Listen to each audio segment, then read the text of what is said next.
Hello dears, welcome back to my YouTube channel Aaras craft in kitchen. അപ്പോൾ ഇന്ന് വന്നിട്ടുള്ളത് ഒരു സ്നാക്സ് ഐറ്റം ആയിട്ടാണ് കേട്ടോ. ചിക്കൻ സ്നാക്സ് ആയിട്ടാണ്. അപ്പോൾ എല്ലാവരും ഫ്രിഡ്ജിൽ സൂക്ഷിച്ച് വെച്ചിരിക്കുകയാണോ ചിക്കൻ? എന്നാൽ വേഗം എടുത്ത് പുറത്തേക്ക് വെച്ചോളൂ. നമുക്കതൊന്ന് തണുപ്പൊക്കെ പോയി വരുമ്പോഴത്തേക്ക് ഇതിൻ്റെ റെസിപ്പി കൂടി ഒന്ന് പഠിച്ചിട്ട് വരാം. നമ്മുടെ നാട്ടിൽ മിക്ക വീടുകളിലും വൈകുന്നേരം ആകുമ്പോൾ എന്തെങ്കിലും ഒരു ചായക്കടി നിർബന്ധമാണല്ലോ. അപ്പോൾ ഇന്ന് നമുക്ക് ചിക്കൻ ഐറ്റം ഉണ്ടാക്കിയാലോ? വരൂ. അപ്പോൾ വീഡിയോ ഇഷ്ടപ്പെടുകയാണെങ്കിൽ എല്ലാവരും ഒന്ന് ലൈക്ക് ചെയ്യാനും നിങ്ങളുടെ ഫാമിലീസിനും ഫ്രണ്ട്സിനും ഒക്കെ ഷെയർ ചെയ്ത് കൊടുക്കാനും നിങ്ങളുടെ അഭിപ്രായം കമൻറ്റ് ചെയ്യാനും മറക്കല്ലേ. ഇന്നത്തെ ഈ ചിക്കൻ നഗറ്റ്സ് എനിക്ക് എന്നെ കൊതിയായിട്ട് ഞാൻ തന്നെ ഉണ്ടാക്കുന്നതാണ്. അപ്പോൾ അങ്ങനെയുള്ളവരുണ്ടെങ്കിലും വേഗം വന്നോളൂ, നമുക്ക് ഈ റെസിപ്പി പെട്ടെന്ന് തന്നെ പരിചയപ്പെടാം. കുറച്ച് ചിക്കൻ എടുത്തിട്ടുണ്ട് കേട്ടോ, ബോൺലെസ് ആണ്. എല്ലൊക്കെ ഉണ്ടെങ്കിൽ എല്ലൊക്കെ നന്നായിട്ട് ചെത്തി ചെത്തി പോക്കിയിട്ട് നമ്മൾ ഈ ഫ്ലഷ് മാത്രം എടുക്കുക കേട്ടോ. ഇനി ഈ ബോൺലെസ് ചിക്കൻ നമുക്കൊന്ന് അരച്ചെടുക്കണം. അതിന് വേണ്ടിയിട്ട് മിക്സിയുടെ ജാർ എടുക്കുക, അതിലേക്ക് ഈ ചിക്കൻ ഇട്ട് കൊടുക്കുക കേട്ടോ. ഞാനിവിടെ കുറച്ച് എടുത്തിട്ടുള്ളൂ കേട്ടോ. അപ്പോൾ നിങ്ങളുടെ കയ്യിലുള്ളത് എടുക്കുക. അതിനനുസരിച്ച് കുറച്ച് കുരുമുളകും ഉപ്പും മാത്രമാണ് ഇതിൽ ഇൻഗ്രീഡിയൻ്റ് ആയിട്ട് ചേർക്കാനുള്ളൂ. കുരുമുളകൊക്കെ ചേർത്ത് കൊടുക്കുന്ന സമയത്ത് ഞാനിപ്പോൾ ഇവിടെ ഇത്രയും എടുത്തിട്ടുള്ളൂ. അപ്പോൾ നിങ്ങൾ എരിവിനൊന്നും വേണ്ടിയിട്ടല്ല, നമുക്ക് ആ ഒരു സ്വാദ്, ആ ഒരു ഫ്ലേവർ കിട്ടാൻ വേണ്ടിയിട്ടാണ് കേട്ടോ കുരുമുളകൊക്കെ ഇട്ട് കൊടുക്കുന്നത്. അപ്പോൾ അതിനനുസരിച്ച് മാത്രമുള്ള കുരുമുളക് ചേർത്ത് കൊടുക്കാം. ആവശ്യത്തിനുള്ള ഉപ്പും കൂടെ ചേർത്ത് കൊടുത്തിട്ട് നമുക്കിത് നന്നായിട്ടൊന്ന് അരച്ചെടുക്കാം. പണ്ടുള്ളവരൊക്കെ പറയില്ലേ, തേങ്ങയൊക്കെ അരച്ചെടുക്കുന്ന സമയത്ത് പട്ടുപോലെ അരച്ചെടുക്കണമെന്ന്. അതുപോലെ തന്നെയാണ് കേട്ടോ നമ്മൾ ഈ ചിക്കനും അരച്ചെടുക്കുന്ന സമയത്ത് ഉണ്ടാവും. ഭയങ്കര സോഫ്റ്റ് ആയിരിക്കും, നല്ല പട്ടുപോലെ തന്നെ അരച്ചെടുത്തിട്ടുണ്ട് കേട്ടോ. നിങ്ങളും അങ്ങനെ തന്നെ ചെയ്യാം. അടുത്തത് നമ്മൾ ഉണ്ടാക്കാൻ പോകുന്ന ചിക്കൻ നഗറ്റ്സിന് നല്ലൊരു ഷേപ്പ് കൊടുക്കണം. അപ്പോൾ ഫസ്റ്റ് തന്നെ കുറച്ച് വെളിച്ചെണ്ണ കയ്യിലാക്കി വെക്കുക കേട്ടോ. എങ്കിൽ പിന്നെ നമ്മളെ കയ്യിലിങ്ങനെ ചിക്കൻ ഇങ്ങനെ പറ്റി പറ്റി കളിക്കില്ല.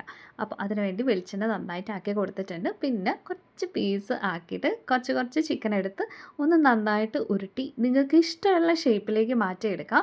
ഷേപ്പ് കട്ടറൊക്കെ വീട്ടിലുണ്ടെങ്കിൽ അതിനനുസരിച്ചിട്ടുള്ള ഷേപ്പിലാക്കി എടുക്കാം കേട്ടോ. ഞാനിപ്പോൾ ഇവിടെ ഒരു ഷേപ്പൊക്കെ ട്രൈ ചെയ്യുന്നുണ്ട്, പക്ഷേ അതൊന്നും സക്സസ് ആവുന്നില്ല. ഞാൻ അവസാനം റൗണ്ട് ഷേപ്പ് തന്നെയാണ് കേട്ടോ ഉണ്ടാക്കിയിട്ട് എടുക്കുന്നത്. അപ്പോൾ അരച്ചെടുത്ത ചിക്കനൊക്കെ നല്ലൊരു ഷേപ്പ് കൊടുത്തു. ഇനി നമുക്ക് പൊതിഞ്ഞെടുക്കണം. കുറച്ച് കോൺഫ്ലോറോ അല്ലെങ്കിൽ മൈദപ്പൊടിയോ അതിലേത് വേണമെങ്കിൽ നിങ്ങൾക്ക് എടുക്കാം കേട്ടോ.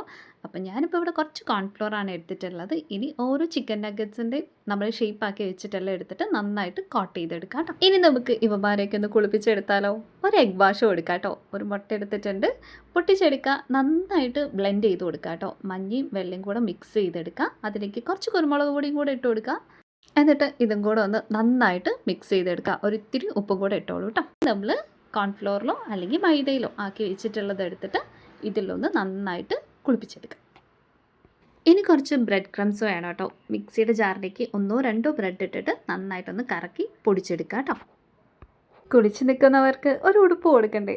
ഈ ബ്രെഡ് ക്രംസിലിട്ട് നന്നായിട്ട് പൊതിഞ്ഞിങ്ങെടുക്കുക കേട്ടോ. ഒരു ഭാഗവും ഒഴിവായിട്ട് നിൽക്കാൻ പാടില്ല. ഫുള്ള് നന്നായിട്ട് തന്നെ കോട്ട് ചെയ്തിട്ട് എടുക്കാം കേട്ടോ. എല്ലാ ചിക്കൻ നഗറ്റ്സിനും നമ്മൾ തയ്യാറാക്കി വെച്ചിട്ടുള്ള എല്ലാ ഇങ്ങനെയുള്ള ഷേപ്സും എടുത്തിട്ട് നന്നായിട്ട് കോട്ട് ചെയ്തെടുക്കുക.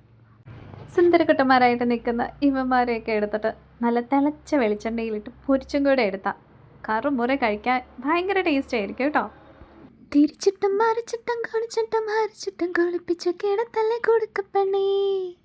ഒരു മീഡിയം ഫ്ലെയിമിൽ വെച്ചിട്ട് നമ്മളിങ്ങനെ ഇടയ്ക്കിടയ്ക്ക് തിരിച്ചു മറിച്ചിട്ട് കൊടുത്താൽ മതി കേട്ടോ. ആ ചിക്കനൊക്കെ നന്നായിട്ടൊന്ന് വെന്തും കൂടെ കിട്ടണം. അതുകൊണ്ടാണ് നമ്മൾ കുറച്ച് പ്രാവശ്യം ഇങ്ങനെ തിരിച്ചു മറിച്ചു വിട്ടിട്ട് വേവിച്ചെടുക്കുന്നത്.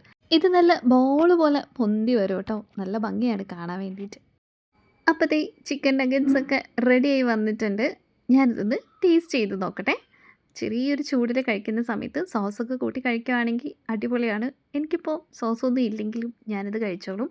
അതുകൊണ്ട് ഞാനിപ്പോൾ ഇത് വെറുതെയാണ് കേട്ടോ കഴിച്ച് നോക്കുന്നത്. അപ്പോൾ എല്ലാവരും ഒന്ന് ട്രൈ ചെയ്ത് നോക്കൂ. വീഡിയോ ഇഷ്ടപ്പെട്ടിട്ടുണ്ടെങ്കിൽ ലൈക്ക് ചെയ്യാനും ഷെയർ ചെയ്യാനും സബ്സ്ക്രൈബ് ചെയ്യാതെ കാണുന്നവരാണെങ്കിൽ ഒന്ന് സബ്സ്ക്രൈബ് ചെയ്ത് സപ്പോർട്ട് ചെയ്തേക്കാനും മറന്നേക്കില്ലേ. Thanks for watching. Love you all.